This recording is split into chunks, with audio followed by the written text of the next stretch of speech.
Hey Dirty Mudders, is it a bird? Is it a plane? No, it's an Ineos Grenadier.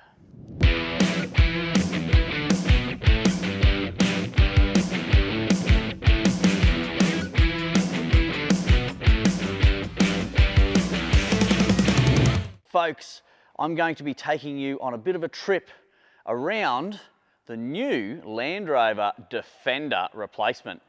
Now, the founder of Ineos, if you don't know the story, was very, very upset when Land Rover changed the Defender, okay? They went to independent suspension and all that funny stuff, like the new Range Rovers and all the rest of the crap. So as far as it off-road, junk. So he's very, very pissed off man. So he decided to build this, the Ineos Grenadier. Now, you want to know why it's called the Grenadier, okay? You guys in Europe are probably going to crucify me because I'm not pronouncing Grenadier right, or maybe Ineos as well. But Grenadier is a pub, apparently, somewhere over there, and that's where he came up with a design on a bit of a napkin piece of paper. Now, it's a very, very cool story. Do some more research on it because I think it's an epic, epic tale. Now, let's go check out what's under the hood. If you're familiar with Defenders, they were an underpowered vehicle, right? This one here is certainly not underpowered. This is why. The engine is made by BMW. Now these engines, twin turbo, 3 litre inline, 6-cylinder turbo diesel, absolutely crack. They're in a range of BMWs, but the most common one was the X5, where this engine originated. Absolutely hammers in this thing. I mean, it drives like a sports car in acceleration. I'm super impressed. So, very, very different to a Defender. Now, very functional. Air boxes are up high. They've actually really thought about this vehicle a lot. They've got an 8-speed ZF transmission in them, which is absolutely bulletproof. Really, really smick. So that's the same drivetrain as the X5. Okay, now we've shown you that bit. The actual undercarriage, okay, chassis, suspension, diffs, the works and jerks, comes out of the Mercedes-Benz factory. Now, as we know, Mercedes makes some awesome vehicles like the G-Wagon and blah, blah, blah. Now, the running gear is not exactly the same as a G-Wagon, but it has got a whole heap of Mercedes-Benz stuff under there, which is tough as nails. You know, the things I really like about this car so far is the cool headlights. It's even got Grenadier written in the headlights. I mean, just those little small details is super sick. Okay, I could have spec'd this one up with aluminium on the top here, like the Defenders do, you know, the checker plate and all the rest of the stuff, but there's so many things I actually want to make for this car myself. I wanted to have it fairly basic. Spotlights, factory, that you can actually order, you know, when you're building the car. It's absolutely trick. This is the standard bumper bar on the front, but they look very, very similar to Land Rover here, and a little bit different in the guts, the way this is and the way the bonnet is. It's a little bit more Mercedes-Benz spec, maybe, with how much the hump is and all that sort of jazz. But I suppose they had to change it just that little bit different to the Land Rover, you know, for obvious reasons, copyright and whatever else. But I think the Ineos man went through court with Land Rover, he paid them some money, then they wanted some more money, so he paid him that as well, and I think he's got the rights to do whatever he wants to do now with the old Land Rover Defender plans. But don't quote me on that, he'll have to do some more research. That is what I've heard on the hearsay, you know, researching the Grenadier myself, but it may not be 100% true because, you know, not everything on the internet that you see is true. Okay, so come around here. Flares, standard, all the rest of the stuff. I've got some sick wheels coming from Dynamic Wheel Co. Going to give it a little bit more offset and all that sort of jazz. I'm going to run some bigger tyres, but these are factory 31.6-inch tyres. Now, come from BF Goodrich. These ones, they're an all-terrain, absolutely smick. If you followed me on YouTube for a while, you know that I love going to the Springs 4x4 park and going up 𝗬𝗢𝗨𝗟𝗘. That's the main challenge there. If you've got a vehicle of any sort of substance, you've got to make it go up 𝗬𝗢𝗨𝗟𝗘𝗗. This thing cruised up there, no worries the other day. I just had my tyre pressures down, put the diff locks in, and up it tracted.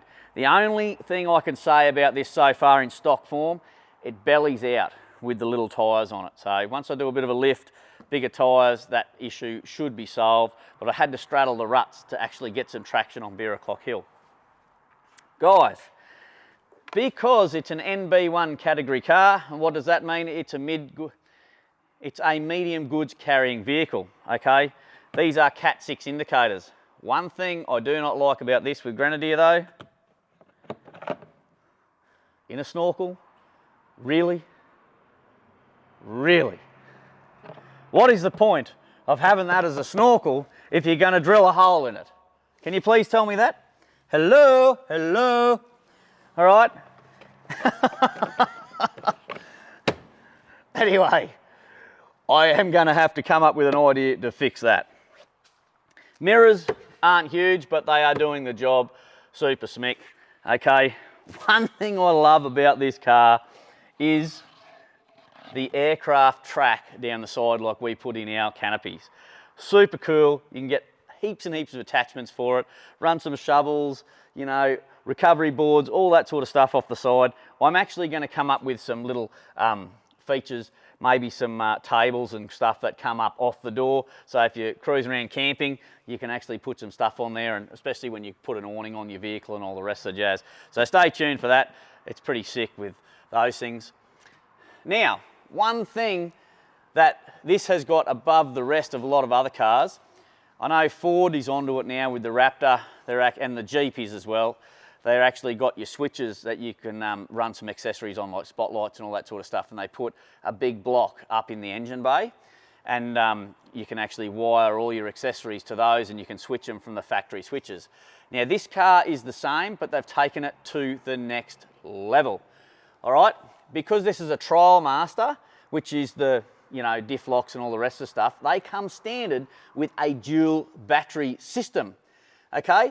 And what is wired into that dual battery system is a heap of outlets. Have a look at this here, right? That is a Deutsch plug, ready to go to mount some lights on the outside and whatever else. I've got one here. I've got exactly the same on the other side, already pre-wired. I mean, super, super smick. Come down over here, folks. Because this is a diesel, right? You're thinking, oh, DPF. No. AdBlue. So I can put an exhaust on this car, make it breathe way better and sound the goods because I've got AdBlue. None of this DPF crap, you know. I don't know, why do you manufacturers put a diesel particulate filter in there to just burn off all the crap that you've caught in it later on and smoke out the rest of the world? I just can't understand why you guys do that, okay? AdBlue, I reckon it's a good thing. It's at most servos, really easy to do. You get heaps and heaps of miles out of the AdBlue tank.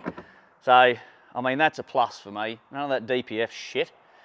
All right, you can spec these cars up with roof racks and all that sort of jazz. I've just gone for the basic rails on this one. I think I'm going to change it though. I reckon I'm going to put a full length Rhino roof rack on this, which you can get from Grenadier factory when you order your car. I just thought I'd have a go at these for cart and a bit of other stuff, but I think a full rack so I can put a solar panel and all that sort of jazz. Okay, I went for the side steps, not the rock sliders that you can order on these things, because if you have a look at the actual rock sliders that you can get for the Grenadier, you can't get your foot in there. And if you're a short ass like me and you want to do that, you actually want to have some stability. You want to be able to stand on the step. So if you are ordering yourself one of these Grenadiers, I reckon that the side step is the go. But the only thing with that is that it hangs right down. They've got funny looking connections there, which is, you know, going to get caught on stuff when you're hard wheeling. But that's the compromise you're going to have to make. Can you straddle what you've got to get, you know? And is that clearance going to hold you up from getting from A to B? Or is it more important to have secure footing to get in and out of your vehicle or to access to the roof? Anyway, I've gone with those ones. You know, everybody's got their different opinions. Spare wheel on the back, pretty simple. I mean, this one's flat already because because my mate Lucas, he took it up 𝗬𝗢𝗨𝗟𝗘 for the second time, and he decided to blow a tyre on me. So that spare is on the left-hand rear here, and this one, I probably should get fixed, folks, because if I do get a flat, I'll be snookered. But it's pretty simple to get your spare wheel off. You flick that out, undo your plastic cover, and then there's some stuff in there that comes off. Super, super simple. You get a really good toolkit with this that's under the seat, which I'll show you. Now, I opt for these. Obviously, it's got the ladder to climb up on the roof. So that's a bonus for me, because I'm a short ass. All right, now, in the back here, we have storage. Super, super lots of storage. Now, have a go at these things. These things, okay, are your tie down points. What can you, heaps and heaps of tying down space in here, but I'll keep this one. Actually, no, I'll do it now. Come here, have a look at this. Okay, tie it down, whatever you want. Like, I'm looking forward to making cool stuff that's going to bolt on the side, like my table and all that comes out here and all that sort of jazz. But if you really needed to, you could tie something to the roof or do whatever with that if you didn't have them side rails. Because you've got such big gutters here, and you've got actual plastic bits and pieces on top of the roof that you can whack stuff straight on if you really had to. But, that's one of the things that I like about this. It's more of a utilitarian setup vehicle. No carpet or crap in the back here, okay? Because that's, you want to be able to just sweep it out or do whatever you like. Now, one thing I love about the TrialMaster, the dual battery system I've spoken about, but look at this. You've got proper full sockets, full powered sockets, okay? None of this stuff, you whack on with the ignition and all the rest of the shit. That has got power to run your fridge all the time. So you don't need an aftermarket person to come along and wire some power in the back of your car. It is already there.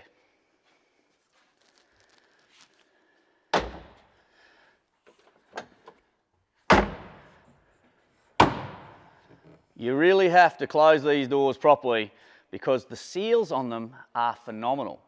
And you want to know why? Because wading height on this vehicle is there. All right, and that means, okay, these guys guarantee you can sit in mud or water for an hour. They guarantee this, that you won't get any water or mud seep in through your doors or anywhere if you've closed your doors properly. I mean, that is really, really cool, because I've been caught in bog holes before and river crossings and whatever where I've got stuck and the water is just raging in your car, and it could write your car off if it gets in the computer or whatever. Right, we may as well go and check out the interior. It's super cool. I'll let you in this side and I'll buzz around the other side and I'll show you what's going on. I tell you what, I'm in absolute awe. I'm standing on the top of Blue Rag here in Victorian High Country. Now, I've just driven down from Toowoomba in my Jeep. It's just had a tune, had a supercharger. These guys have flashed diesel, sorted all that out. Now, it's sometimes scary travelling when you've had your car played with, but with these guys, my car is running an absolute treat, and it's using no fuel compared to what it was before, and it's like just got way more power. So guys, check out the Flash Diesel dealers near you and book your car in, because you won't regret it. Right, toolkit under the seat.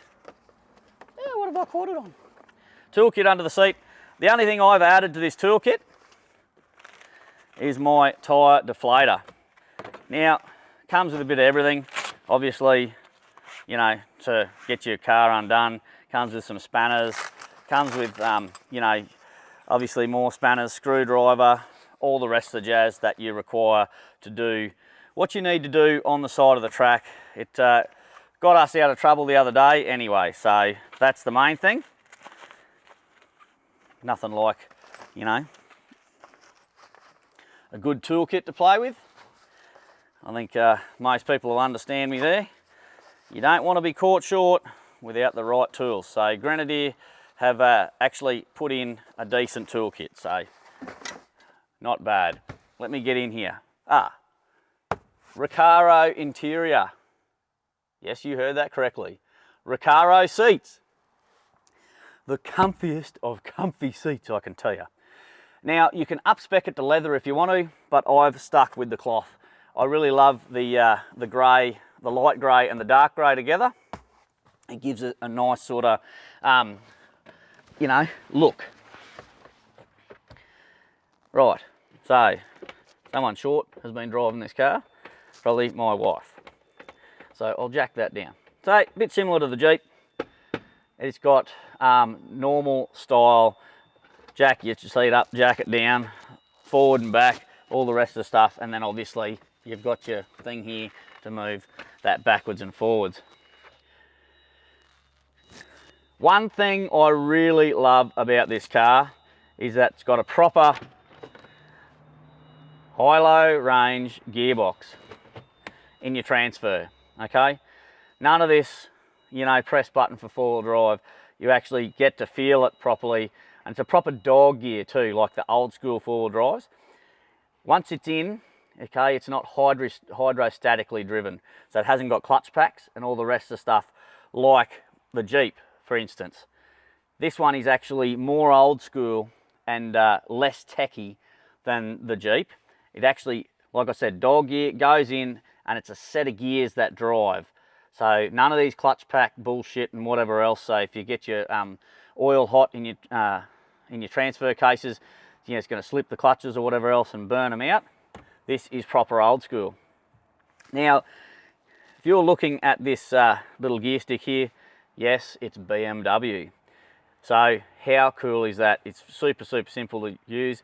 You press P for park, you press the little button on the side to drive or reverse. It's really, really simple to use. One thing that people probably might take a bit of getting used to, okay, is the, why are you beeping at my car? Is the center infotainment. All right, you got your speedo on there and all the rest of the stuff. I would have thought that it would have beamed up in front of you so you could see your speed on here, but it doesn't. So that's maybe in the higher spec ones, because there's another spec up from the 𝗕𝗢𝗟𝗓𝗏. Don't ask me the name, I can't remember. I should know all this, but I'll bring it to you in a proper video later on. This is just an off-the-cuff one. I thought you guys might want to see what's going on with the Ineos. You got your basic stuff. You've got Apple CarPlay, which most new vehicles do, so my phone is automatically connected to it. So you've got your maps, your music, your phone, all the rest of the jazz. On that side and on this side, you've got your speedo, obviously your tacho, you've got other little bits and pieces that you can change for yourself anyway. Now in front here, the only thing that I can say about this car, I don't reckon it's got enough movement with here, or I'm just a bit short, because when, in a minute when you do have a bit of a look around here, there's a big step here. That's because of the transmission and transfer case and all that sort of stuff bulges out on the firewall and the center hump, and you've got a bit of a step to put your foot on, and you can't stretch out like other cars. So I find, for me, I'm just not used to the steering wheel being so far away, but I really want the seat back a bit further because I feel a bit uncomfortable with the legs. But in saying that, when you're on long distances, it's actually quite comfortable. You've got all your alarm lights on the front little dash thing here, so that's pretty cool. While I've got hold of the steering wheel, one thing I do hate, and Ineos, could you please comment on my video and tell me why the steering wheel doesn't return to center? Look at that, the phone's ringing. I better take that.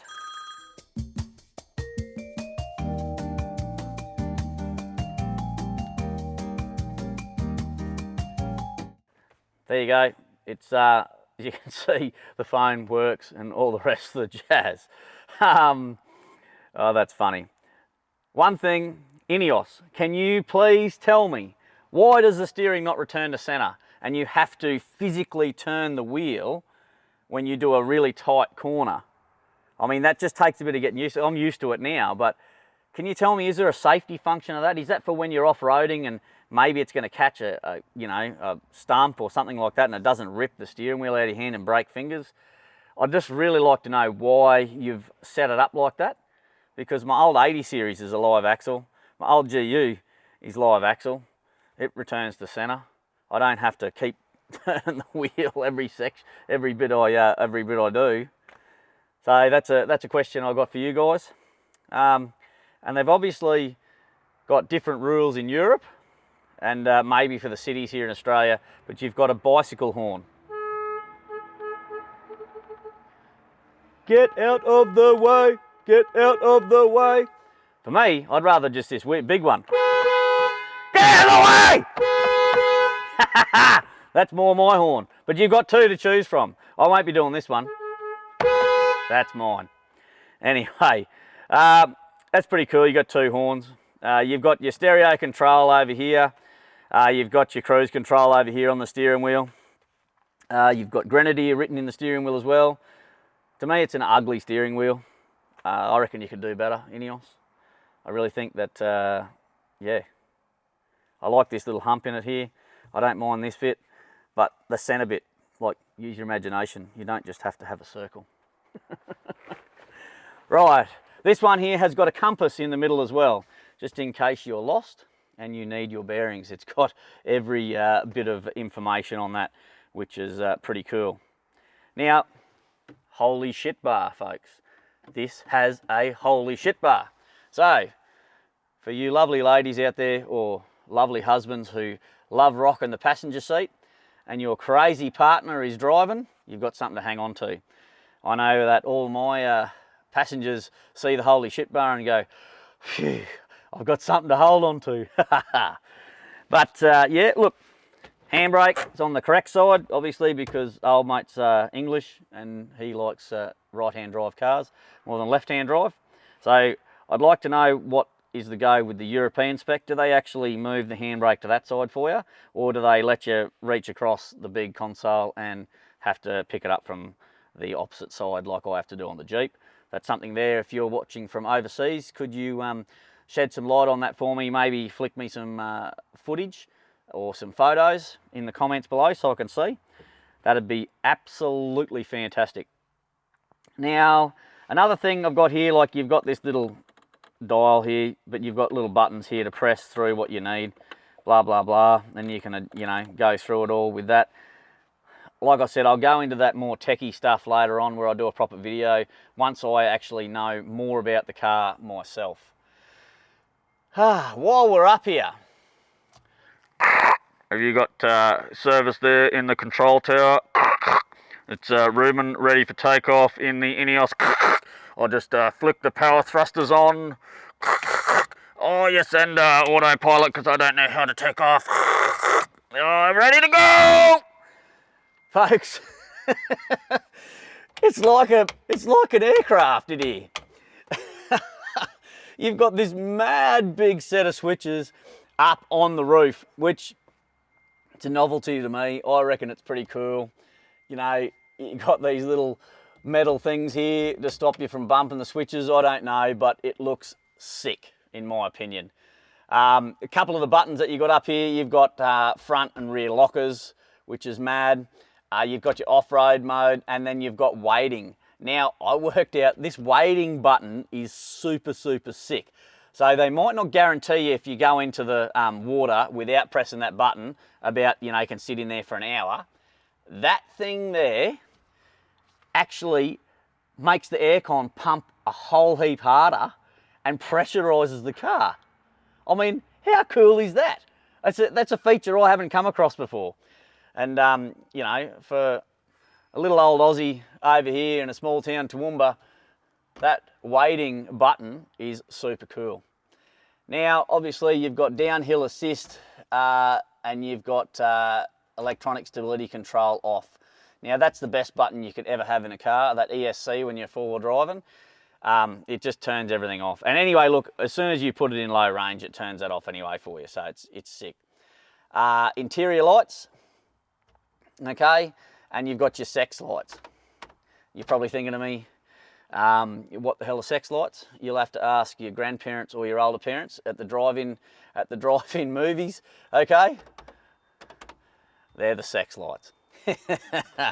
Now here, very, very easy. You can adjust how high you want your headlights, which is cool. And I've got the spotlights for in the grill already. There's the button for them.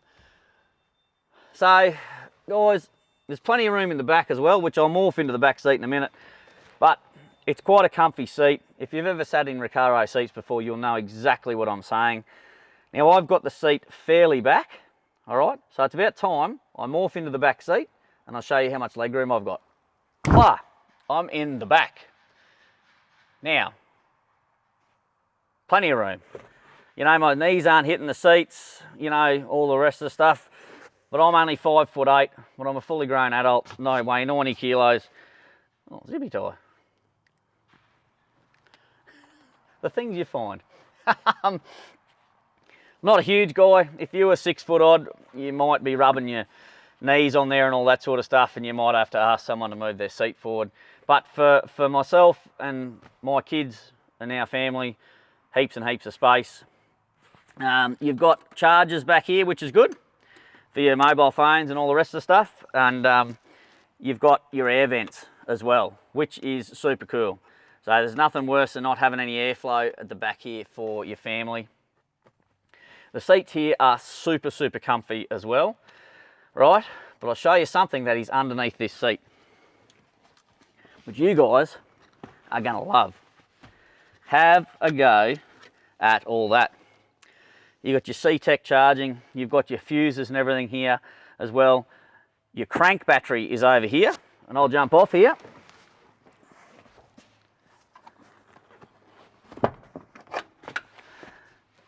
Your auxiliary battery over here.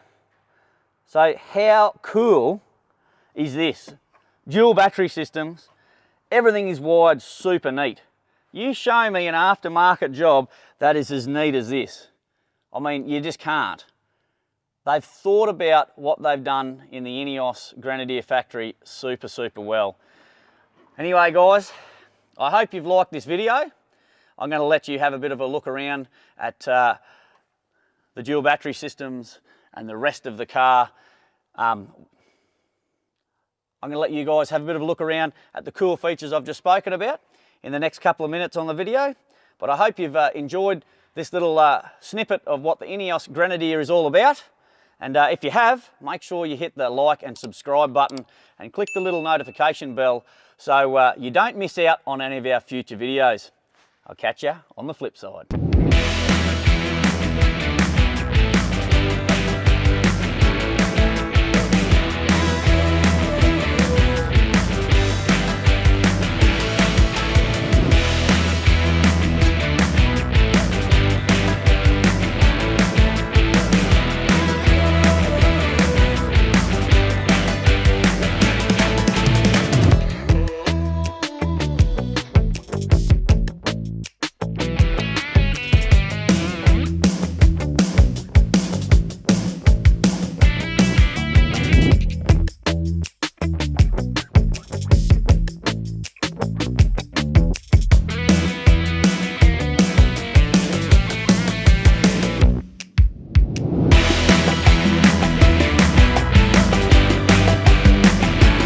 Well, I hope you liked that video.